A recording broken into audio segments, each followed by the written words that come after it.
When it comes to municipal infrastructure safety, the frequency of inspection matters just as much as the thoroughness of inspections. This is particularly true when it comes to the maintenance and safety of bridges. Codified into the Ontario Structure Inspection Manual, or OSIM for short, is Ontario Regulation 10497, which reads, "Every bridge shall be kept safe and in good repair." The regulation continues to detail the process and frequency requirements for inspections.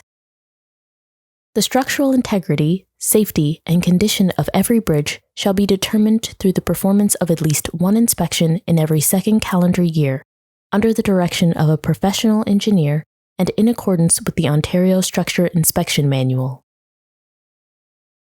The version of the OSIM that is currently used was published in 2018. These safety regulations exist because throughout history there have been numerous bridge collapses, and the data shows that if inspection reports were taken seriously and performed more frequently, disaster could have been averted.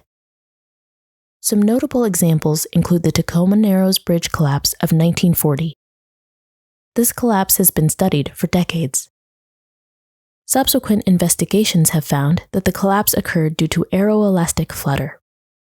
This was caused by high wind speeds that matched the natural frequency of the structure, creating resonance and leading to a catastrophic failure. More recent examples come to us locally in Ontario. The Sergeant Aubrey Cousins Memorial Bridge in Latchford, Ontario, collapsed due to a deck failure in 2003. The collapse was due to fractures in the hanger rods that were connected to the deck by the overhead arch.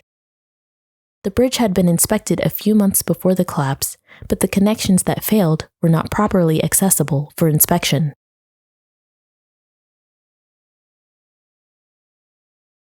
In 2006, a 3-lane section of the De la Concorde overpass in Laval, Quebec, collapsed, crushing 2 vehicles, killing 5 people, and seriously injuring 6 others. A subsequent inquiry found that a shear failure in the southeast abutment led to the collapse. Cracks in the corbels had been previously identified without being addressed.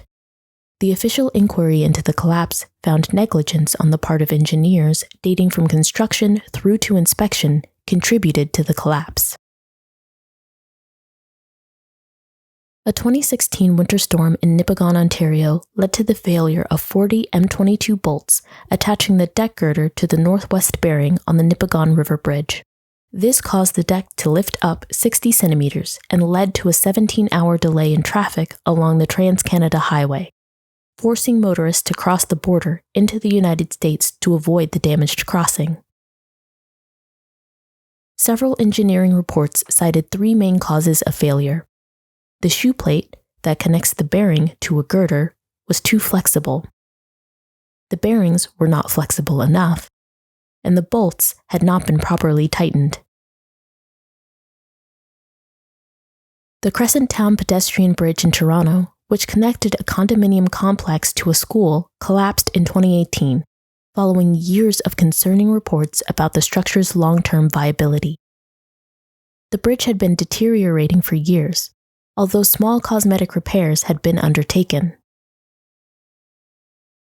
An audit found that an engineer's report from May 2017 identified cracking and structural disrepair and advised that the bridge was not repairable and had to be demolished. It's obvious that frequent safety inspections are vital to proper infrastructure maintenance. However, adherence to inspector reports is also necessary to avoid structural collapse, injuries, and fatalities.